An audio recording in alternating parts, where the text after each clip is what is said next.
Tenemos contacto con un colega de Buenos Aires, Alfredo Zayat, o Zayat, él nos dirá cómo se dice. Él es periodista especializado en economía, escribe en Página 12, entre otras cosas, está en la televisión pública. Y queremos primero darle la bienvenida a Alfredo, Miriam Arancibia, Santiago Jiménez y Julio Rudman, te saludamos. ¿Cómo andan? ¿Todo bien por ahí? ¿Cómo andan por la tierra mendocina? Todo bien, por acá secos, por acá, no sé por allá. Me parece que usted... Acá no, sí. no, acá está pasado por agua. Sí, con canoa en Macrilandia sería. Hay un artículo tuyo, Alfredo, que salió, que bueno, fue muy importante dentro de la edición de Página 12, que tiene que ver con un título muy llamativo. Muy de Biglietti, ¿eh? Sí.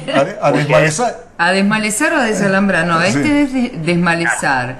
Está relacionado con la modificación de la Carta Orgánica del Banco Central, que lo hemos tomado como un tema fundamental en el Candil, porque nos parece que esto es un cambio profundo. Es un cambio profundo digamos, de política en el país, porque tiene que ver con cambiar un modelo neoliberal dentro del sistema bancario que fuera impuesto por allá por 1976 tal vez, y después por supuesto con Domingo Cavallo siendo ministro en casi todos los gobiernos, se hizo carne en nuestro país.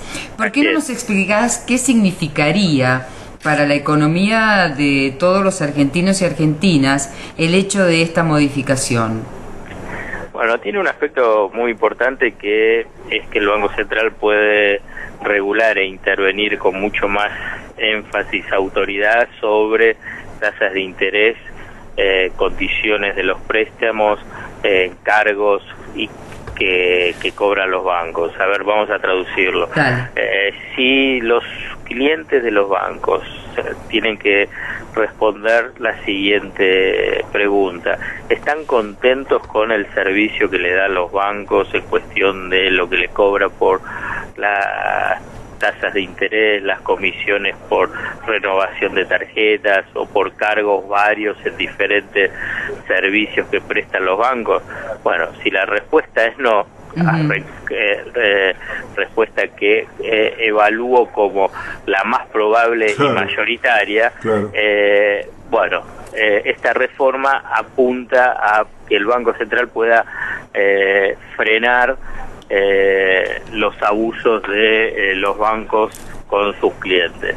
Digamos, esto es para lo que se pregunta y dice, bueno, ¿cómo puede afectar, cómo puede importarle a la gente? Bueno, este es un primer punto, pero central y principal. Y después, bueno, hay muchos otros que tienen que ver con la competencia, con la exigencia de que los bancos tengan cobertura nacional y no solamente que vayan a las ciudades o zonas de mayor poder adquisitivo. Entonces me parece que es empezar a...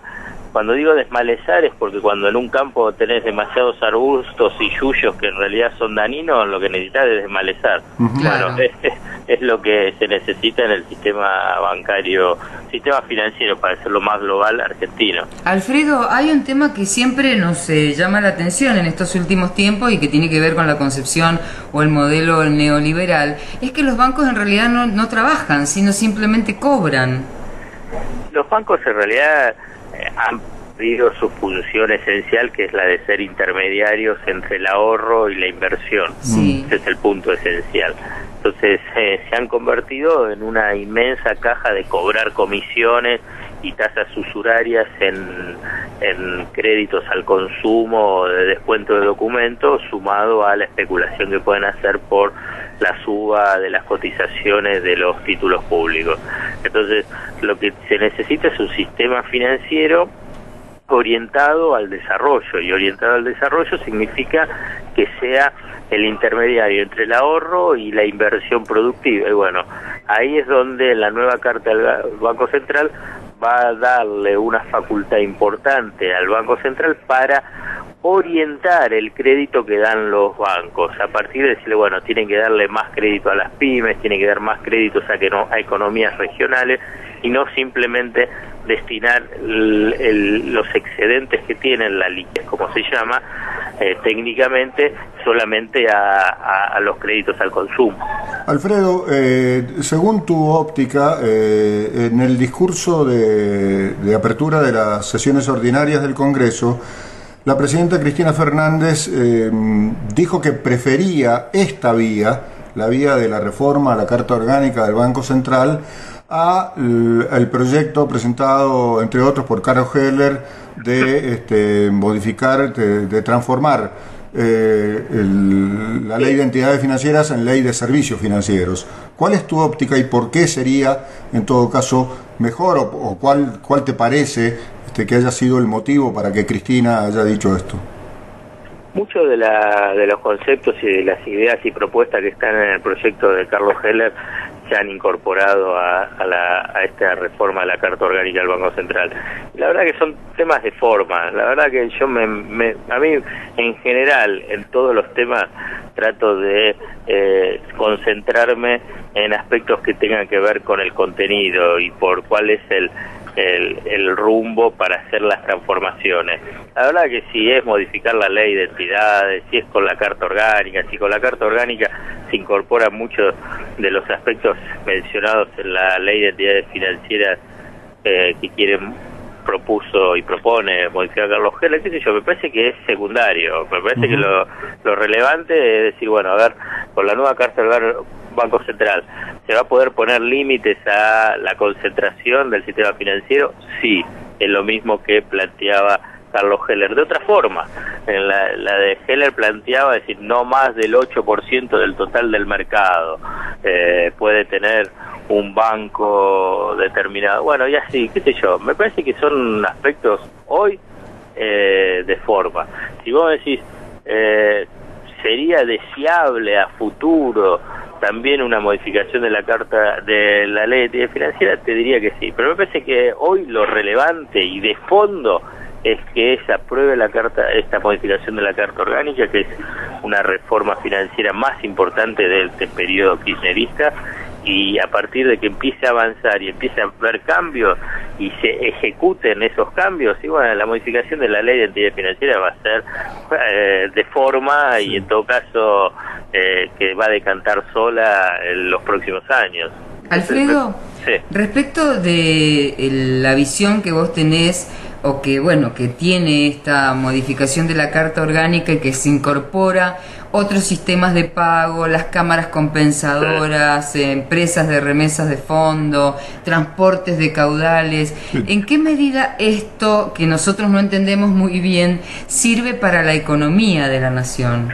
Y lo que pasa es que pasa a tener ahí circuitos de financieros y económicos que estaban fuera del radar de control del Banco Central. Por ejemplo, cuando fue los problemas de los billetes hace un año y meses, bueno, el Banco Central no tenía potestad de control sobre qué es lo que pasaba con las sacas y las transportadoras de caudales, digamos, con los billetes. Digamos, sí estaban realizando la logística de reparto adecuado, cuántas sacas estaban llevando cada uno de los transportadores de caudales. Bueno, esto como un ejemplo, digamos, y así lo podés llevar a lo que es todo el sistema de pago de, por ejemplo, el Rapipago, el Pago Mi Cuenta, Pago Fácil, todo eso. ¿Y quién lo controla?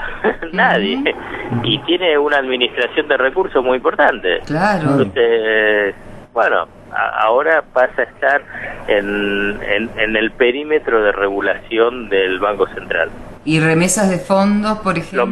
Lo mismo. La más caracterizada, por ahí la más conocida, lo que es Western Union. Bueno, digamos, hay un movimiento de recursos, de divisas, que estaban fuera del radar de regulación del Estado. Bueno, ahora en esta Carta Orgánica la pone bajo su mira. Este proyecto del Ejecutivo de Reforma de Carta Orgánica del Banco ¿tiene correlato con la situación de los bancos centrales de los países de UNASUR?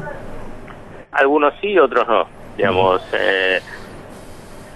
ahí hay todavía en gran parte de los países de la UNASUR aún predomina la corriente ortodoxa. Entonces, salvo en algunos países donde sí hubo transformaciones importantes, como en Bolivia, Ecuador y Venezuela, donde ahí se modifica las intervenciones de los bancos centrales en la economía. Después hay algunos que no, si bien mantienen líneas ortodoxas, no cometieron las reformas tan extremas como fueron en la Argentina.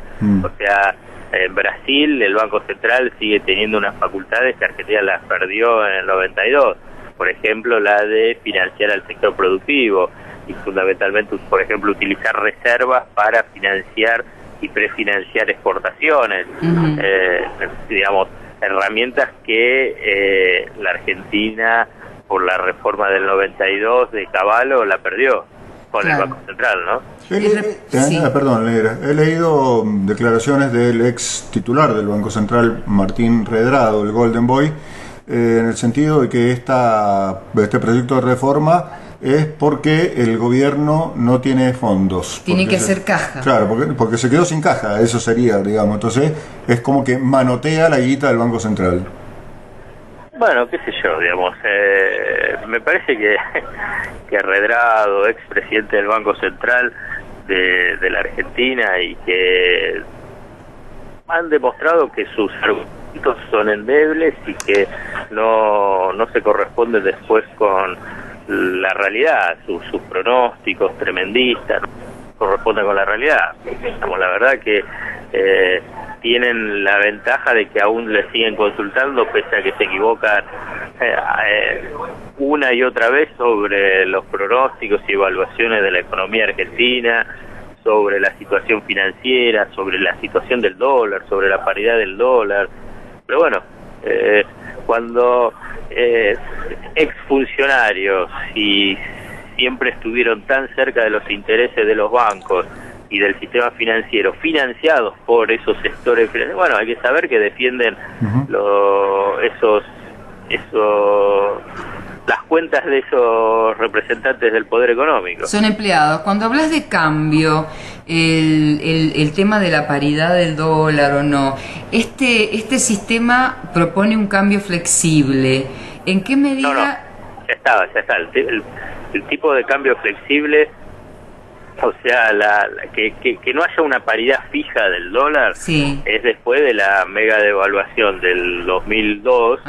Ya no hay una paridad fija. Entonces, lo que hay un tipo de cambio flexible, administrado por el Banco Central. Claro. Entonces, lo que yo digo es que desde ese momento, estos los que sostienen que la cantidad de reservas tiene que ser igual a la cantidad de base monetaria del circulante, y la verdad que es un absurdo, porque ya desde el 2002, cuando ya empieza a haber un tipo de cambio flexible, bueno, la paridad del dólar con el peso sube, baja, fluctúa, como fluctuó y se movió durante todo este tiempo, y lo mismo la base monetaria. Y además no hay países, salvo Hong Kong, que no es un país, salvo Hong Kong, ningún país, área económica, tiene ese esquema de que la cantidad de circulante tiene que ser igual